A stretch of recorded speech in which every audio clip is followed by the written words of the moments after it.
Hopefully by now I've convinced you that you need to be looking at intentionally developing a small group of leaders and then releasing them to go develop more leaders. I hope that you're seeing why smaller groups are the perfect vehicle for this kind of relational discipleship. And they allow you to model the kind of leadership you want your volunteer leaders to exhibit in your student ministries and in your adult ministries. But if you're like me, you might be wondering, so what do I actually do? I'm glad you asked. In this video, I'm gonna walk you through the details of what we began at North Point and what we improved upon over the past few years at Trueface. My goal in doing that is to help provide practical ideas of how you can respond to the why and the what that we previously discussed. We spent years discerning what worked and didn't work for men, women, and couples groups for various ages and denominations in different churches.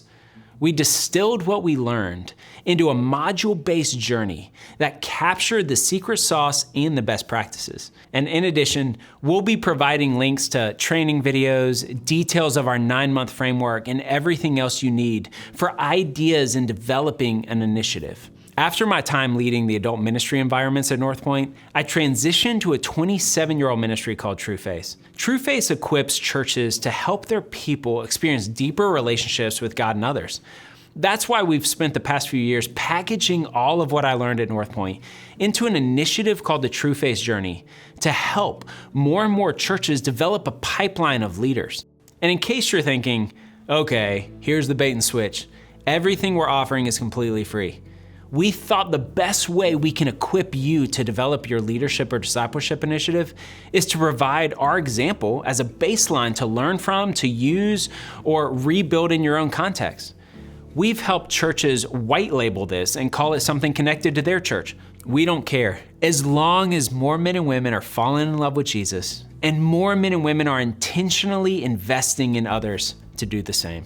Our team's available to help you understand the reasons or the learnings underpinning these elements in all the detail you want, but I'll provide an overview of some of the pieces that we built. This is to help you start putting meat on the bones of your own leader development pipeline. Feel free to develop your own, use ours as a starting point to adapt, or implement the Trueface journey in your church. To begin, we're gonna jump into the group structure. While I was at North Point, we wanted our leader development format to model what we hoped would be replicated through our normal small groups, which is one of the important design elements of developing leaders in a small group setting. Our leaders had 2 co-leaders with 6 to 8 group members, men, women, and couples groups. I'm co-leading a group right now with my wife, Emily, and we have 4 younger couples in our group. The co-leader thing is also a really important element. It allows you to do a few things. Co-leaders allow you to model healthy, authentic friendship or model a healthy marriage.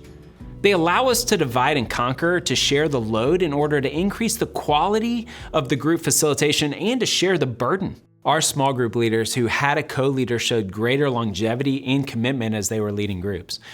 And since we wanted all of our small groups to have co-leaders or co-facilitators, we modeled that in our leader development groups.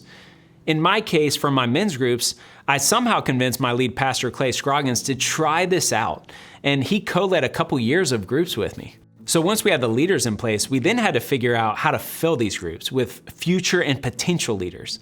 In my situation, I went to the 50 small group leaders, other church staff, and key volunteers with this pitch. Will you nominate somebody who you think is a future or a potential leader of our church to be invited to apply to a 9-month intensive led by some of the best leaders of our church? Now, this was a game changer. They felt valued and honored to be able to nominate somebody, and they felt included in this process. They were the ones that provided the list of future and potential leaders. So once you have the leaders in place, now we're gonna talk about the design elements of the content or the teaching. The intentionality and the progression of the underlying content is really, really important. The 9-month initiative guides members through a content framework with 3 primary parts. The first few months help members explore their past and their present to help them discern what has impacted who they are, to help them identify areas of their life where they're hoping change will occur, because only the sick need a doctor, right? This is also the critical time to build trust among the group members. And then in the middle months 4 through 6, hone in and help members explore their views of God and self in order to replace lies with truth, processing these things in the context of these high-trust relationships of grace. Then, only after a healthy foundation of a theology of grace is built, can they explore what it looks like to trust God with their time, talents, treasures, relationships, gifts, all through a lens of grace. Said more simply, the three-month areas of focus are on, do I need God? Can I trust God? And what would it look like to trust God in various areas of my life? Now, this isn't intuitive. We went too quickly to the truth in earlier versions and lost people to their head and learning about stuff without needing to want to learn and actually applying that truth for change. Further, if you go to the application too early, we have the temptation to implement changes because we should, not from a foundation of grace. Last, if we don't have the right components to build trust early on, then people won't trust enough to process some of the lies that have them stuck.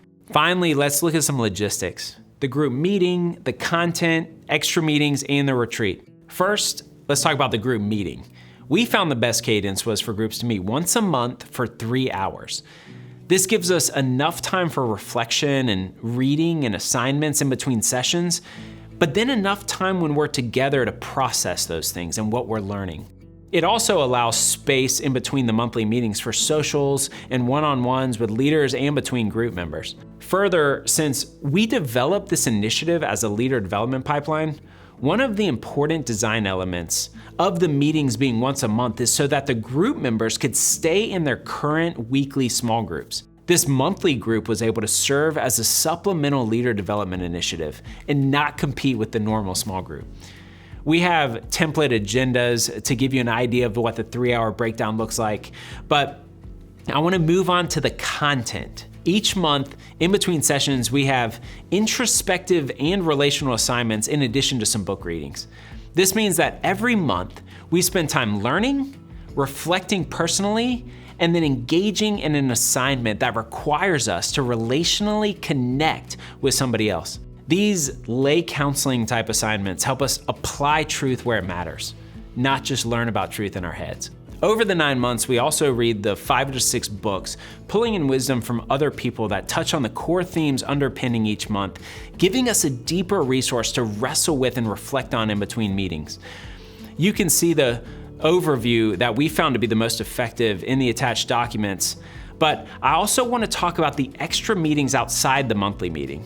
We ask group leaders to commit to having 1 or 2 one-on-ones with each member of their group over the course of the 9 months. Group members also go through an 8-month one-on-one conversation with another group member to experience the power and the fruit of a deeper one-on-one relationship. This helps to deepen our relationships and models intentionally pursuing others. We also gather for socials to connect relationally in between the heavy monthly meetings. And last, one of the key parts of this is the retreat. We do an overnight retreat together in month 3. This is far enough out to build trust in the group, but early enough to set the stage for this to be a different kind of group, a different kind of community. At this retreat, each person shares their story with the group. We have a framework to help members prepare to share their story, and this is after month 2 when leaders share their story and model vulnerability to set the precedent for the members to follow the following month. So some of you might be thinking, that's a high bar of commitment. I'm not sure I can get people to commit to that. 5 to 6 books, homework each month. Yeah, this takes commitment both logistically and emotionally. But don't we prioritize what we value? If we provide value, people will prioritize it and thank you for it. So many of us are hungry to grow, but don't know where and who will take the time to invest in helping us. This group is so valuable and intentional that members don't miss, leaders come back to lead multiple years, and group members end up being your best recruiting tool, telling others about the power of this group. We have all kinds of best practices and lessons learned, which you can access by reaching out to us or by the supplemental resources, but I want to leave you with one. It's an extra step that we used at North Point and that we suggest here at Trueface to churches who want to use these kind of groups for their leader development. Like I said earlier, I asked the small group leaders, staff, and volunteers, can you provide the name and email of anyone who comes to mind who loves Jesus and is hungry to grow in their faith that you think would be a great leader? I initially gathered 150 names, and then I got Clay as the lead pastor to shoot a quick 2-minute video. He said something like, "Congratulations.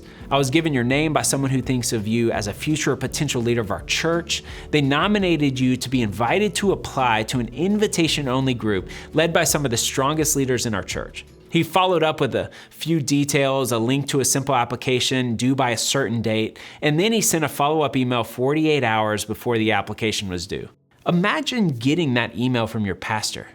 No matter what you decide, it's an honor. The nomination and invitation were all intentional in differentiating and communicating the level of commitment and expectation of this initiative compared to some other groups.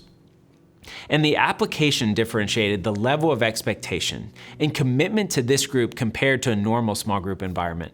To our surprise, about 50% of the people who received the invitation committed to groups. It turned out people were hungry to be intentionally developed and discipled. They wanted the high bar. So we played matchmaker between applicants and group leaders to get a good mix, and each group had 2 leaders and 6 to 8 group members, and then we picked a launch date, and it was off to the races. Like I said, soon we had too many leaders and not enough people to fill their small groups. I would love to see that happen in all of our churches. How cool would that be? As I mentioned, we give all this away for free. We have examples of those emails in the application. We can send you our outlines and plans, and we're happy to walk alongside you and help you launch groups like this for your church. We've attached free resources and PDFs to serve you in developing or implementing your leader development initiative. In fact, we've attached a PDF that guides you into the vital questions to ask once you gather an advisory team together. That PDF will help you move the needle forward at a rapid pace by getting the key people around you at your church.